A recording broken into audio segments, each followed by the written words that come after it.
Good day to you wherever you are watching me from.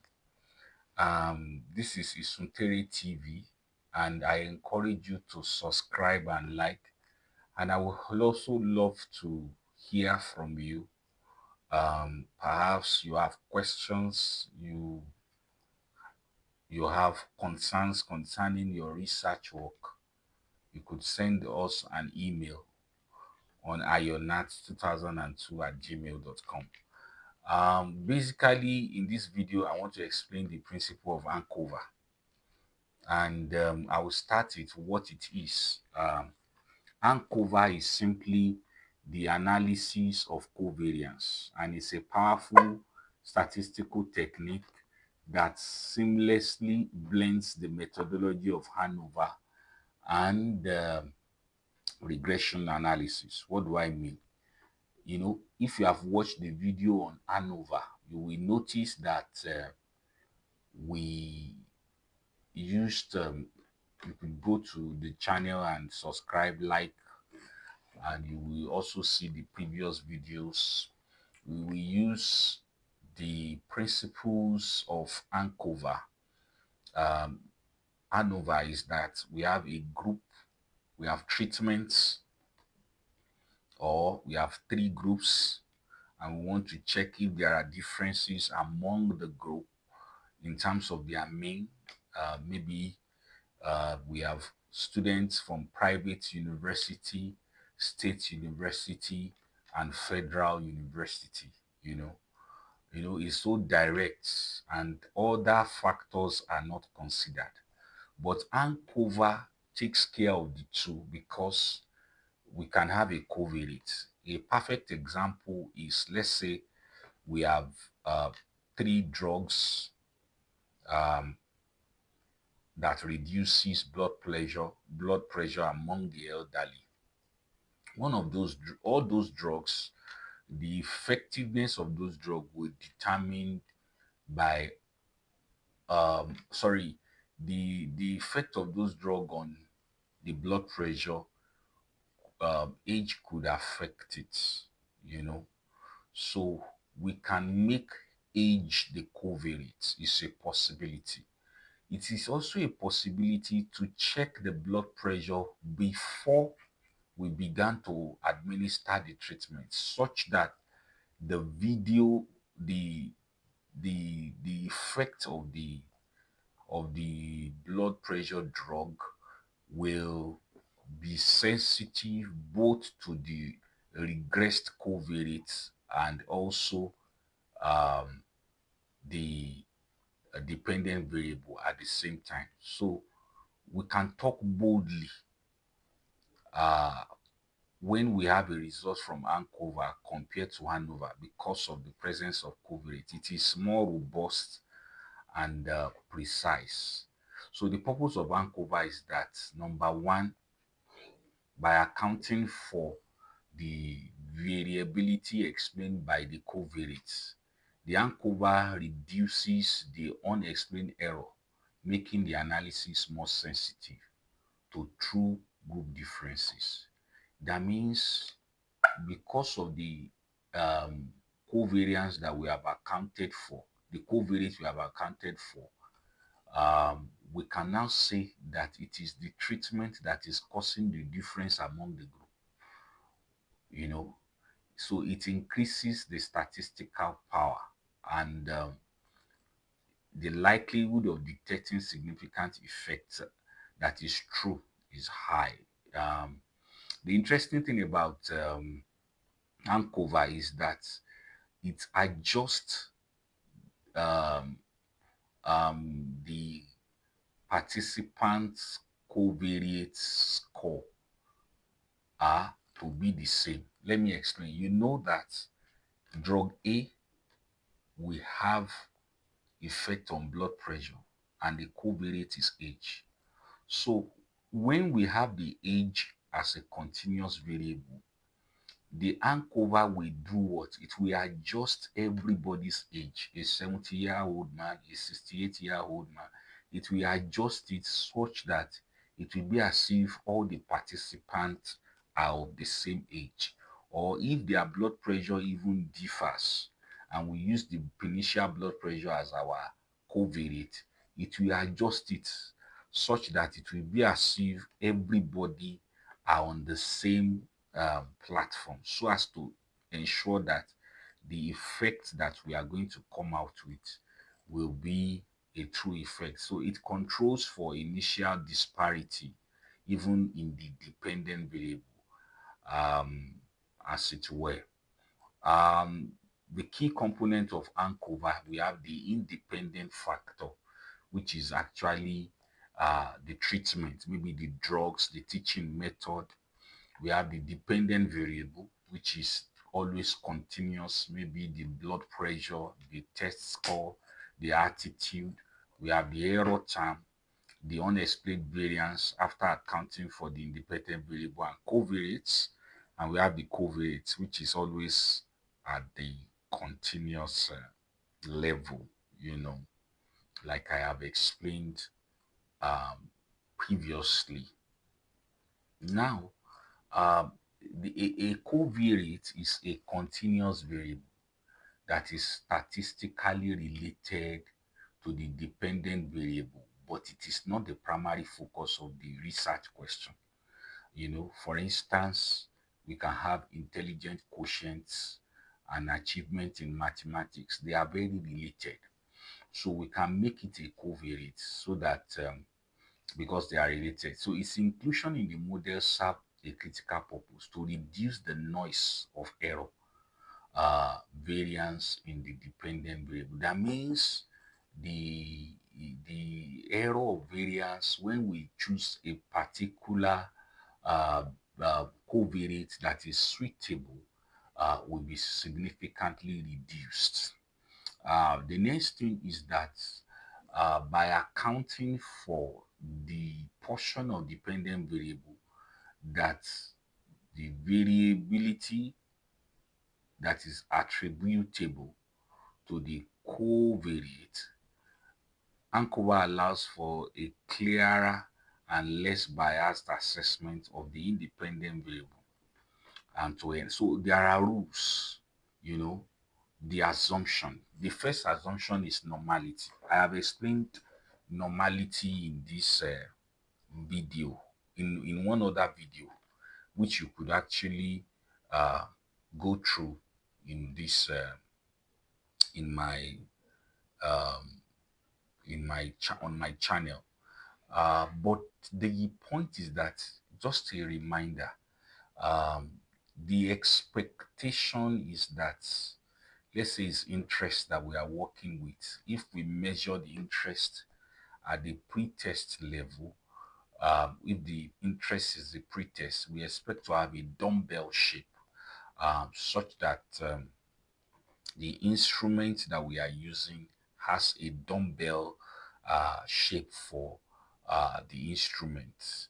Now, when we have such instrument for the dumbbell, the test is dumbbell, it means that the two outlying group, the upper bound and the lower bound, they are the tail, and the people in the middle are those people in the average. So it's not skewed to one side than the other.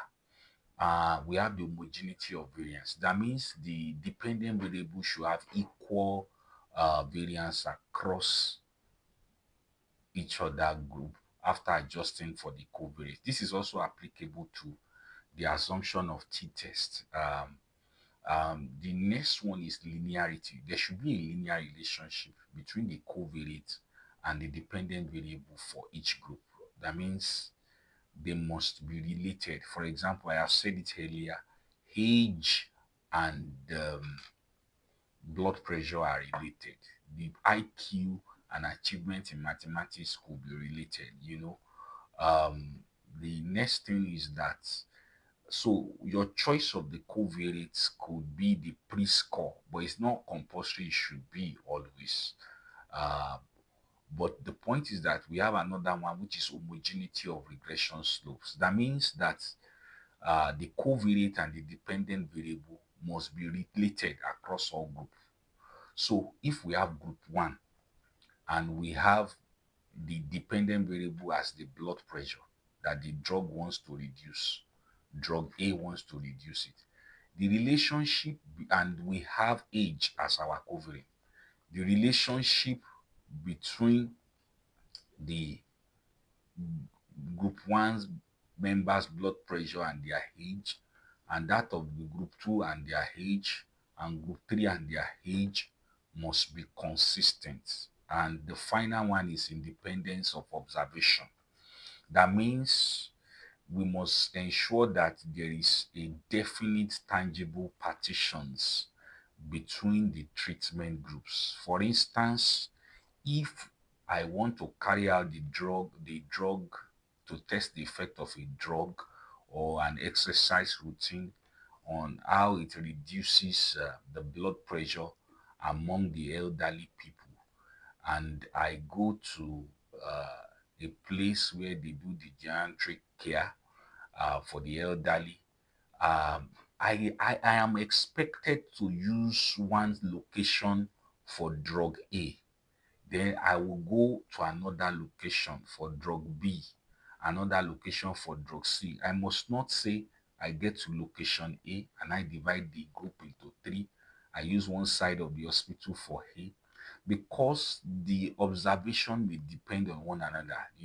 One of the elderly can come to another group which he does not belong to come and participate in the exercise, or a student who is actually meeting another student at home, and there's an experiment going on in both schools. So the point is that the independence of observation is very important, because we are measuring the pre-test, which is the outcome. So when the observations are not independent and there is somebody in a group that actually, or two or more, or three, or in a group that actually experience a particular treatment, more than the other members of the group, that fellow will be giving that group which he belongs the problem, because we can no longer say that it was the drug for that group that worked, because the person has experienced the treatment in other places. So it is very important that the independence of group is of observation is actually uh, certain before we use ANCOVA, because it reduces the validity of a particular the validity of the effect of the particular group. So it is good to use interclasses when it is not a true experiment. I've already explained this homogeneity of slope, and it is assuming that the covariate and the dependent variable should have the same linear relationship um, across. So the point is that the influence of the covariate should not differ significantly across the group being compared. And if this assumption is violated, it suggests an interaction effect between the independent variable and the covariate, which could complicate the interpretation of main effects. So this assumption is typically tested by examining the interaction terms in ANCOVA model, as it were. So now, to quickly talk about the uses of ANCOVA. Number one, it's used in the true experiment when we have pre-test, post-test design, and the covariate control for initial in education research and most humanity research, we have the quasi-experimental studies, where it is important to actually look at how the main effect affects the existing groups and all of that. So we have it's also comparing the effectiveness of teaching method while controlling for a baseline in educational research, pre-test, pre-interest, pre-attitude.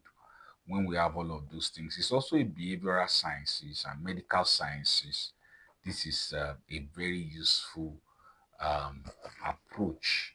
I have said it and I'm saying it again. The key benefit advantages is that it controls for extraneous variables. For example, ANCOVA helps to isolate the effect of independent variable by statistically removing the influence of confounding variables, which is usually the covariates in most instances. Yeah, it increases precision by reducing the error variance. The analysis become more precise, leading to a clearer and more reliable results. Next to this is that it improves validity, controlling for covariates, strengthen internal validity of a study, making causal inferences more defensible. So you could be certain that it is not biased. It helps mitigating bias arising for pre-existing differences between the groups that are not accounted for randomization. So, for instance, if we are given a particular feed to a particular animal and want to check their growth level, and we randomize in pure sciences, the point is that ANCOVA reduces the bias that we may have accounting for uh, the situation directly like we have done. Let's imagine a scenario. We have a strategy A and B, and we want to see whether those two strategies could affect the achievement of students or their interest. So the independent variable is those two teaching strategy, and the dependent variable could be the post interest in mathematics. It could be IQ. It could be achievement in mathematics. It could be anything. Um, Sorry, the independent variable is post-test interest in mathematics. It could like that. It's covariate I want to be. The covariate could be pre-interest in mathematics. It could be achievement in mathematics. It could be attitude to mathematics. And we have the moderator variable. This moderator variable actually uh, are the things that could influence how the student respond to those strategies. So they moderate the effect of the teaching strategy. When we have this in an ANCOVA model, we will be able to actually determine the main effect of the dependent variable. Number one, we will also be able to determine the main effect of the moderators as well as the interaction effect as could be explored to see whether a particular teaching strategy works for a particular category of so in the next video, I'll do an SPSS analysis and compute analysis of covariance. I will explain the interaction effect, main effect, the F value, and other things which you need to know so as to get the details of ANCOVA. Thank you very much. I would love to hear from you.